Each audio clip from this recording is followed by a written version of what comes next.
Browning as a poet. His choice of subjects is my first point. Browning was essentially the poet of man, and his chief interest was soul dissection. He once wrote that his stress lay on incidents in the development of the soul. But the soul is never without points of contact with the outer world. And of these, Browning was specially attracted by nature, the arts, and love. As a poet of nature, Browning shows a partiality for brilliant, clear colors and a characteristic liking for sudden and startling contrasts. His landscapes are real but generally subordinated in the thought to the thought and emotions of man who finds the nature he is fitted for. In the shorter poems, Meeting at Night and Parting at Morning, nature is little more than a part of man's environment. Browning is conscious of the connection between man and nature, for both emanate from God, but it never hints at a sympathetic coordination existing between the two. The art play by no means an insignificant part in the poetry of Browning. Poetry, painting, and music were the arts which specially attracted his study. Andrea del Sarto proves that he had a poor estimation of more technique and craftsmanship, for he held that artist's life is a struggle for expression, and so it is the soul of the artist that really counts. Master Hughes and Abt Vogler are studies of musicians, while Fra Lippo and Andrea del Sarto are contrasted studies of two patients. As a love poet, Browning stands supreme, for if others have surpassed him in the rendering of certain aspects of love, no one is superior in range of matter. Moreover, his treatment of love is dramatic and original. W.T. Young has well brought out this freshness of treatment. Browning, he says, treats of actual passion, and he stays at whatever moment in its course promises to distill its richest significance. He seems almost the first to realize that these moments are not necessarily those of the rapture of possession and enjoyment or the fierce bitterness of rejection, but maybe any one of the scores of episodes in the long chronicle. Hence, the novelty of situation in his love poetry, numerous poems like The Lost Mistress, The Last Ride Together, Evelyn Hope in a Gondola, Two in the Campagna, The Laboratory, Love in a Life, and Life in a Love amply illustrate the infinite variety of Browning's love poetry. As a poet of man, Browning was specially interested in the analysis of human emotion and chiefly concerned with its cause and sources. For his subjects, he ranged over centuries and continents and found them in the Italy of Renaissance and today the French camp, the Spanish cloister, Palestine, and Russia, just as the pre Christian era afforded him a Cleon, the Middle Ages, a Pericles, and the 19th century a Plurgram.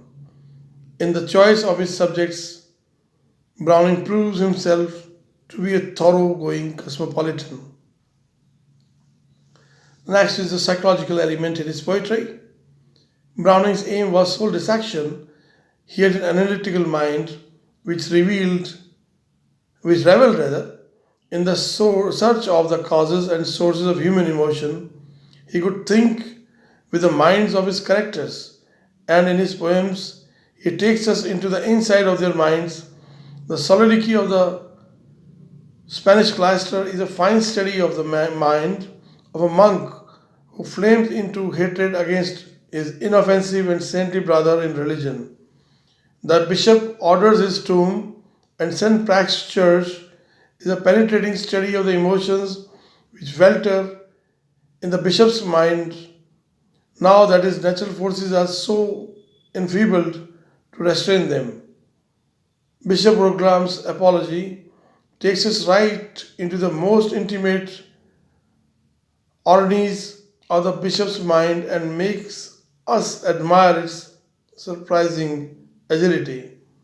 In Fra Lippo Lippi and Sludge the Medium, Browning makes Fra Lippo and Sludge reveal the innermost secrets of their heart.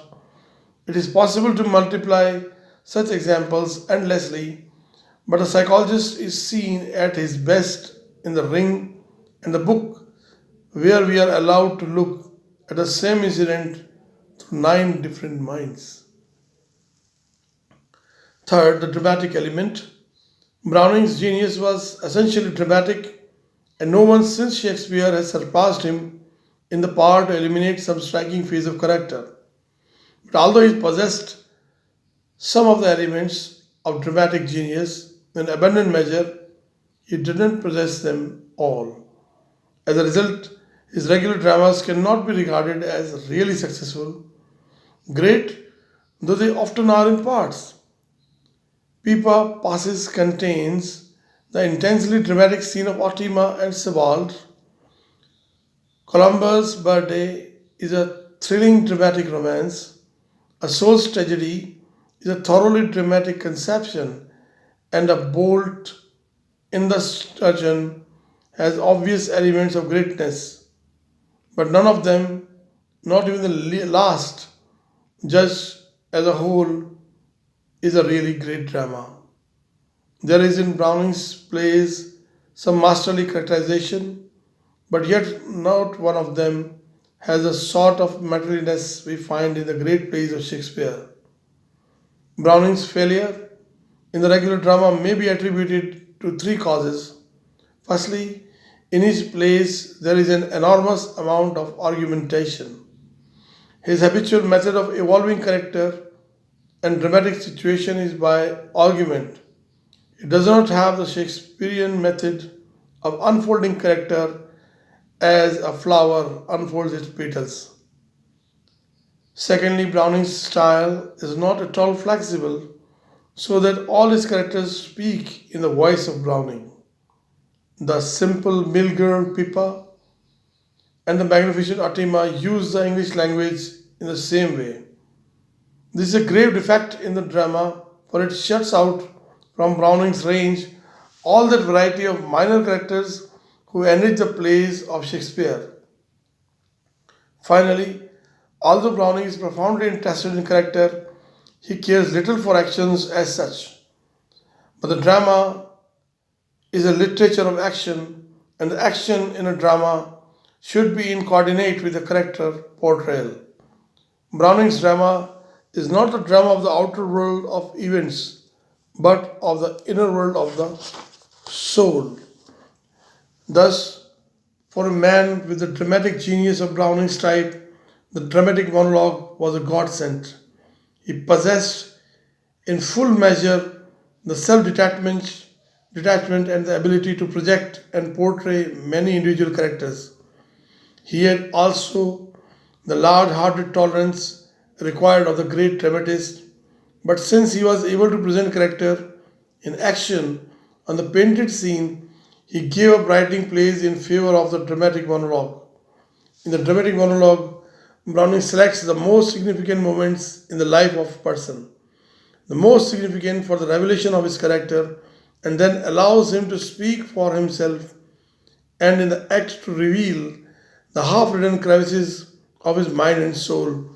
The dramatic monologue is thus a kind of comprehensive soliloquy, absorbing into the substance by the speaker's keenly observant glance the surrounding scenery and audience, bringing all that is pertinent in the chosen moment by the channels of memory, argument, curiosity, and association. Among the best of the monologues may be mentioned Bishop's Bologram's Apology, Sludge the Medium, The Bishop Orders His Tomb, Ep Vogler, Fra Lippo Lippi, and Andreas del Sarto.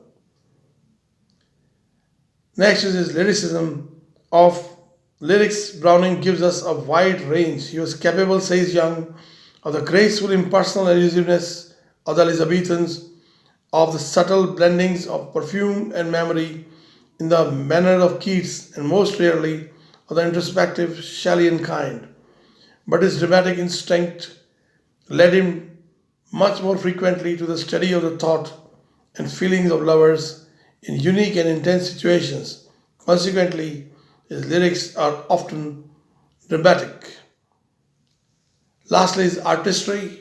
It is perfectly absurd to maintain, as is sometimes done, that Browning was not an artist, for he was a conscious and deliberate one. His dramatic monologues testify to the remarkable sense of form and proportion that he possessed.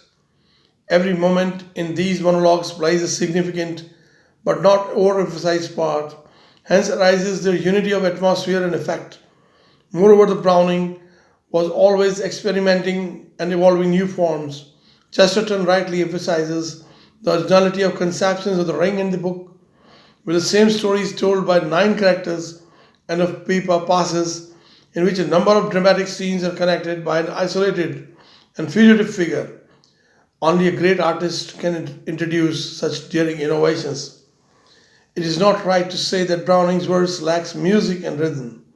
In fact, he had an unrivaled ear for a particular kind of staccato music, which sometimes produces an impression of irregularity and ruggedness.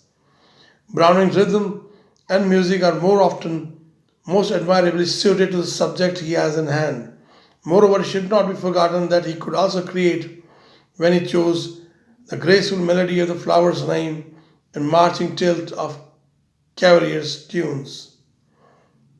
Thank you.